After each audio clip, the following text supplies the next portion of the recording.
अस्सलाम वालेकुम व्यूअर्स, मैं हूं समीना पाशा। आज ख़ास तौर पर बात करेंगे अमरीकी सदर जो बाइडन के बयान के हवाले से और उसके साथ साथ जो अहम एक दिन है यानी ज़िमनी इंतखाब का दिन, उसके हवाले से भी थोड़ी सी गुफ्तगू करेंगे कि उसमें क्या होने जा रहा है। लेकिन पहले ज़रा बात हो जाए अमरीकी सदर जो बाइडन के बयान के हवाले से।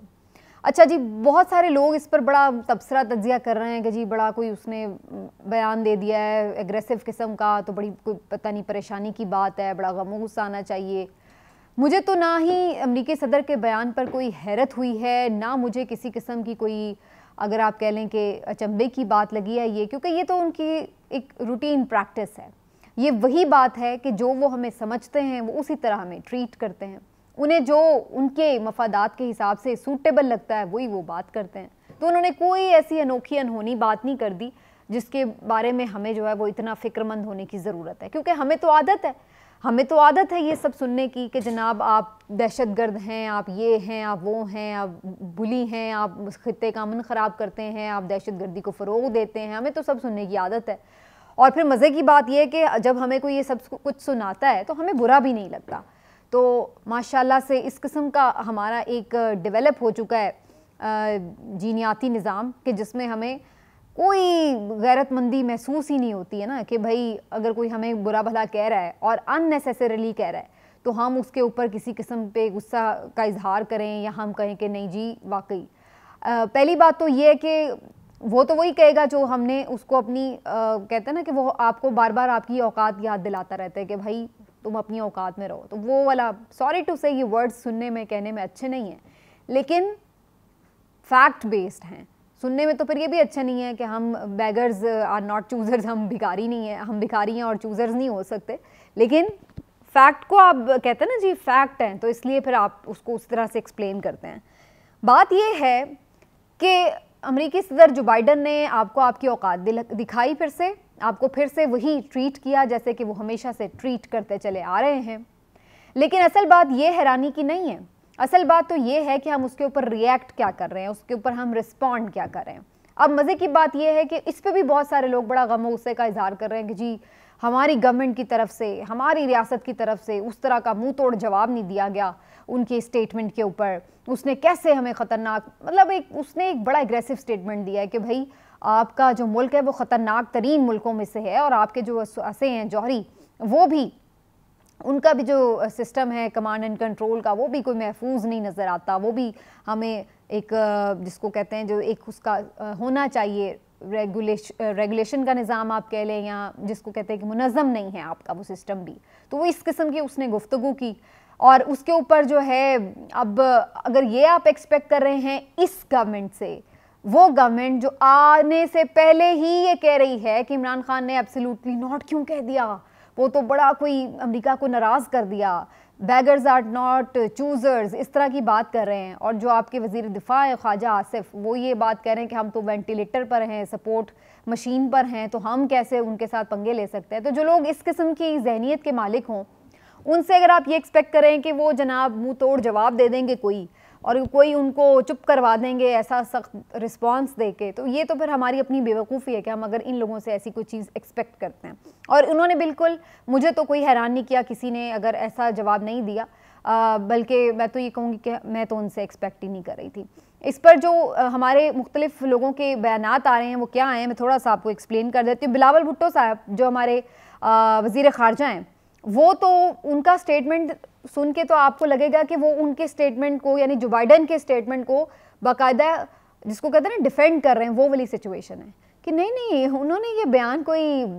किसी फॉर्मल तकरीब में नहीं दिया, ना आवाम से खिताब में दिया है, ना वो कोई ऐसी ऑफिशियल मीटिंग में बात की है। वो तो एक फ़ंड रेज़र था, उसमें उन्होंने गैर रस्मी मीटिंग में ये बात की है। तो मतलब ये बिल्कुल उस तरह ही है कि उसने हमें बुरा भला कहा है, उसने हमें गाली दी है, उसने हमारे साथ बदतमीज़ी की है, लेकिन वो ऑफिशियली नहीं उसने की, तो कोई बात नहीं, लिहाजा फिर उसको हमें माइंड करने की ज़रूरत नहीं है। तो इस किस्म का उनका रिस्पॉन्ड था उसके ऊपर। मतलब आप खुल के भाई सामने आएंगे, भाई आपने ये बात कैसे की, क्यों आपने ये बात की कि पाकिस्तान ख़तरनाक मुल्क है। आप ये बात कहने के बजाय उल्टा उनके बयान की सफाइयाँ दे रहे कि उन्होंने नहीं ऐसा कोई ख़ास नहीं, आप टेंशन ना लें, कोई आपको परेशान होने की ज़रूरत नहीं, उसने कुछ नहीं कहा। तो मतलब वो आपकी जो थोड़ी बहुत गैरत जागे उसको भी वो थपकियाँ दे के सुलाने की कोशिश कर रहे थे आपका वज़ीर ख़ारजा। फिर शहबाज शरीफ साहब ने थोड़ी बहुत बात ज़रूर की कि हाँ जी आप गुमराह कौन, ये किस्म बयान है आपका एक किस्म का, लेकिन थोड़े उन्होंने फिर टांगें भी साथ ही पकड़ ली कि नहीं जनाब देखें हम तो अमेरिका से ताउन चाहते हैं, प्लीज़ देखें आप नाराज़ ना हो। तो वो उस किस्म की भी उनके साथ ही उन्होंने अपनी रिवायती जो एक तरीका है वो उन्होंने किया। और फिर जब अगर आप मरीम नवाज़ साहिबा की बात करें, वैसे तो वो बड़ी तुरम खां बनती हैं और इमरान खान साहब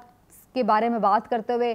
तो उनके मुंह से झाग निकल रही होती है, उनके अल्फाज दुनिया के सख्त तरीन अल्फाज भी उन्हें कम लग रहे होते हैं, उनका बस नहीं चल रहा होता। अब तो वो इस हद तक उतर आई हैं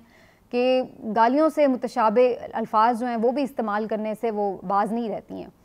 लेकिन जब बाइडन साहब ने कोई बात की है तो उसके ऊपर उनकी ज़ुबान से कोई लफ्ज़ नहीं निकला। और उससे भी ज़्यादा मज़े की बात यह है कि उसके ऊपर जो इमरान खान साहब ने रद्द-ए-अमल दिया है वो उल्टा इमरान खान साहब को ज़रूर कह रही हैं कि भाई आप ये वो, आप फिर उनको ही गालियाँ, आप ये आप वो, आप ये आप वो इमरान खान साहब के पीछे पड़ गई। पहले आप जो बेसिक स्टेटमेंट है पहले उस पर तो बात कर लें, पहले जो बाइडन साहब को तो कोई रद्द-ए-अमल दे दें, फिर उसके बाद आप चलें कुछ सियासी पॉइंट स्कोरिंग करनी है तो आप कर लीजिएगा खान साहब से सेटल, जो आपकी को रह जाती है।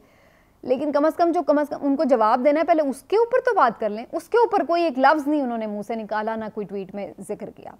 पहले तो माशाल्लाह सारी गवर्नमेंट ने कोई जवाब ही नहीं दिया ना, फिर जगह जगह के सब ने ट्विटर पे कि कोई रिस्पांस नहीं आ रहा, कोई रिस्पांस नहीं आ रहा। फिर किसी ने एक दो जो है ना होम्योपैथिक किस्म के ट्वीट किए हैं। और खुर्रम दस्तगीर साहब प्रेस कॉन्फ्रेंस करने बैठे बिजली के ऊपर, तो सहाफ़ियों ने बार बार जब सवाल किया तो तब उनके मुँह से बड़ी मुश्किल से कुछ अल्फाज निकले कि जी ये बेसलेस किस्म की उनकी स्टेटमेंट है, इस तरह की बात नहीं है, हम तो बड़े महफूज हाथों में हमारा जौहरी वगैरह वगैरह। तो फिर बड़ी मुश्किल से 2-3 दफ़ा जब सहाफ़ियों ने सवाल किया तो फिर उन्होंने ये जवाब दिया। और शहबाज शरीफ साहब का तो मैंने आपको बता दिया। नवाज़ शरीफ साहब ने भी मज़े की बात ये कि कहीं एक जगह भी जो बाइडन साहब का नाम लिए बगैर, अमेरिका का जिक्र किए बगैर, इस स्पेसिफिक कॉन्टेक्स्ट की बात किए बगैर बस जनरल सा एक स्टेटमेंट डाल दिया कि जी होम्योपैथिक, ट्वीट कर दिया है कि जी हमारे तो बड़े कंट्रोल एंड कमांड सिस्टम के तहत महफूज हाथों में हैं जो हमारे न्यूक्लियर एसेट्स हैं, किसी से हमारा कोई ऐसा मसला नहीं है और ना हम कभी जो है वो उसको इस्तेमाल करते हैं, ना कोई हमारी किसी के ख़िलाफ़ कोई जारहाना हिकमत अमली है। हम ज़िम्मेदार मुल्क हैं, ख़ुद मुख्तारी और सालमियत वाली अल्फाज और ये वो, अल्लाह अल्लाह खैर सलाह। भाई अमेरिका से तो आपने कोई बात की ही नहीं, सवाल जवाब किया ही नहीं कि भाई who dares you, how dare you, कि आपने ये कैसे बात की है, हु आर यू। तो ये तो बात आपने किसी ने नहीं की, बस आपने अपने वजाहतें दे दी हैं कि नहीं नहीं हम तो बहुत अच्छे हैं, नहीं नहीं देखें हमारा सिस्टम महफूज है, नहीं नहीं देखेंगे वो। तो आपने किसी ने उनकी आंखों में आंखें डाल के तो बात ही नहीं की और मैं तो खैर एक्सपेक्ट भी नहीं करी। तो बहरहाल ये हमारे जो हुकूमती ऑफिशल्स हैं उनके इसके ऊपर रिएक्शंस थे जो मैंने आपको बताए हैं। और मुझे तो इसलिए कोई हैरत नहीं हुई, जैसे मैंने पहले कहा कि जो लोग पहले ही इस तरह लेटे हुए हैं, परेशान हैं और उनको राज़ी करने के चक्कर में हैं, तो फिर उनसे हम क्या एक्सपेक्ट करें कि वो उनके बारे में कोई सख्त अल्फाज इस्तेमाल करेंगे या उन्हें किसी किस्म का हार्ड किस्म का रिस्पांस देंगे। और दूसरी जानिब अब ज़्यादा उससे जो इंटरेस्टिंग बात है वो ये कि इमरान खान साहब ने उसके ऊपर सबसे पहले रिस्पांस जब किया है पीटीआई की तरफ से तो सारे रहनुमाओं की तरफ से रिस्पांस आता रहा, लेकिन इमरान खान साहब ने अगैन बड़ा जिसको कहते हैं कि टू द पॉइंट किस्म का दिया उस पर रिस्पांस। और पहले उन्होंने कहा कि मेरे 2 क्वेश्चंस हैं जो बाइडन साहब से। पहली बात तो ये कि आपने किन मालूमात की बुनियाद पर जो है ये बात की है, और दूसरा मेरा सवाल आपसे ये है कि ज़रा ये बता दें कि आपने पाकिस्तान को एक ख़तरनाक तरीन मुल्क तो डिक्लेयर कर दिया है, तो ज़रा ये बता दें कि हमने जब से अपने जौहरी असासे बनाए हैं, जब से हम एक न्यूक्लियर पावर बने हैं, हमने कौन सी जगह पर कोई जारहाना हिकमत अमली अपनाई है, कहाँ पर हमने दुनिया में कुछ तबाही फैला दी, किधर हमारे आपने कोई जारे किस्म के अज़ाइम देख लिए हैं।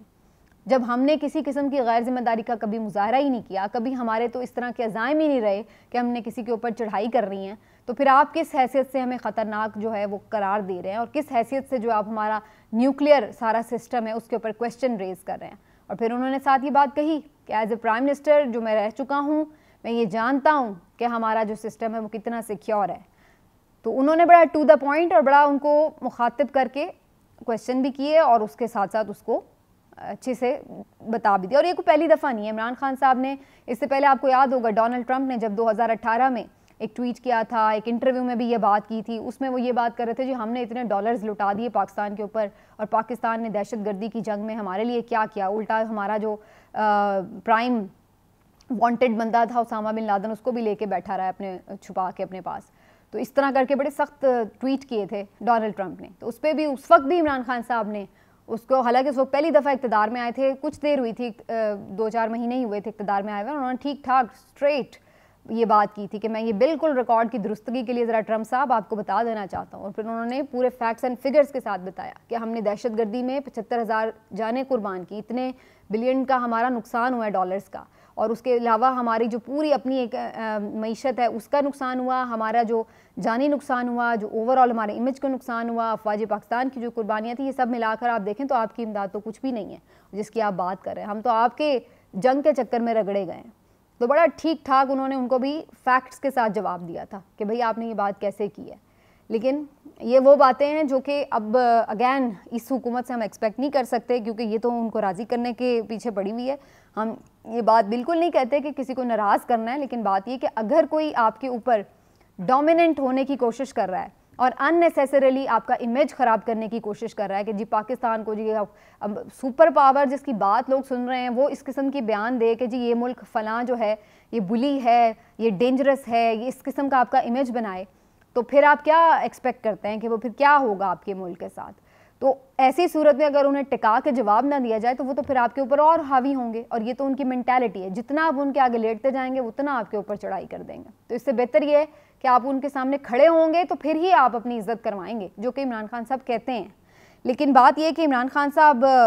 का जो एक स्टेटमेंट था ये एब्सोल्युटली नॉट वाला,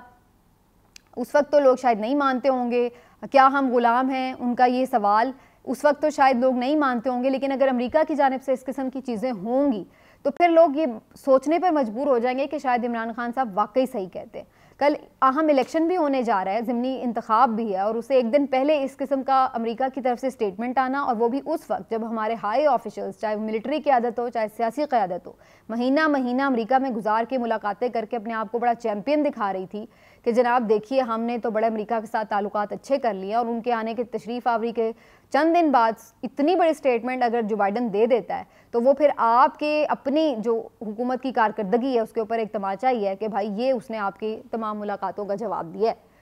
तो ये स्टेटमेंट का ज़िमनी इंतखाब से एक दिन पहले आना इमरान खान साहब के बयानिए को तक़वियत भी देता है, और मुझे ये नज़र आ रहा है कि जब लोग वोट डालने निकलेंगे तो वो इस चीज़ को बिल्कुल मद्देनज़र भी रखते हैं कि भाई देख लें ये बंदा जो था वो टिका के जवाब दे रहा था और ये हुकूमत जो है उनको टिका के जवाब नहीं दे रही है। वैसे ही हम जलसे जुलूस तो देख चुके हैं, खान साहब के बहुत तगड़े हुए हैं। इस हुकूमत ने तो खुल के कैंपेन तक नहीं की है, बस ये इस चक्कर में ही थी कि किसी तरह इलेक्शन ही मुलतवी करवा दें, वो तो नहीं हो सका। तो अब ये बिल्कुल डरे घबराए हुए, कैंपेन भी अच्छे से नहीं की हुई, लेकिन अब ये उतर रहे हैं मैदान में। कोशिश इनकी होगी कि किसी न किसी तरह कोई धांधली करके कुछ तोड़ जोड़ करके कुछ जीत सकें। लेकिन अगेन इलेक्शन डे जो है वो बड़ा इंपॉर्टेंट है पाकिस्तान तहरीक इंसाफ के लिए भी। अगर इलेक्शन डे पे अच्छे तरीके से चीज़ें मैनेज ना हो सकें तो फिर इनको नुकसान होगा। इमरान खान साहब अक्सर हलकों में वाज़े मार्जिन से जीत रहे हैं, लेकिन एक दो हलकों में मुकाबला टफ भी है। चारसदा की सीट के हवाले से जो एमल वली खान मुकाबले में हैं, अक्सर लोगों का ख्याल है कि वो टफ मुकाबला है, क्योंकि एमल वली खान साहब जो हैं उनके वालिद, उनके दादा इस सीट को जीतते आए हैं, ये रिवायती तौर पर उनकी सीट रही है। 2018 में इस सीट ज़रूर पीटीआई की जानिब से जीत ली गई थी, लेकिन इस दफ़ा भी एमल वली खान ने बड़ी कैंपेन भी की है और बाकी जमातों की उन्हें सपोर्ट भी हासिल है। तो ऐसी सूरत में खान साहब के लिए थोड़ा सा टफ मुकाबला वहाँ पे कंसीडर किया जा रहा है, लेकिन फिर भी हम इसको ये नहीं कह सकते कि वो जीत जाएंगे, यानी एमल वली खान। इसमें मुकाबला टफ है, देखते हैं कि क्या होता है। लेकिन कल का दिन अगर इमरान खान साहब ये इलेक्शन क्लीन स्वीप करने में कामयाब हो जाते हैं तो फिर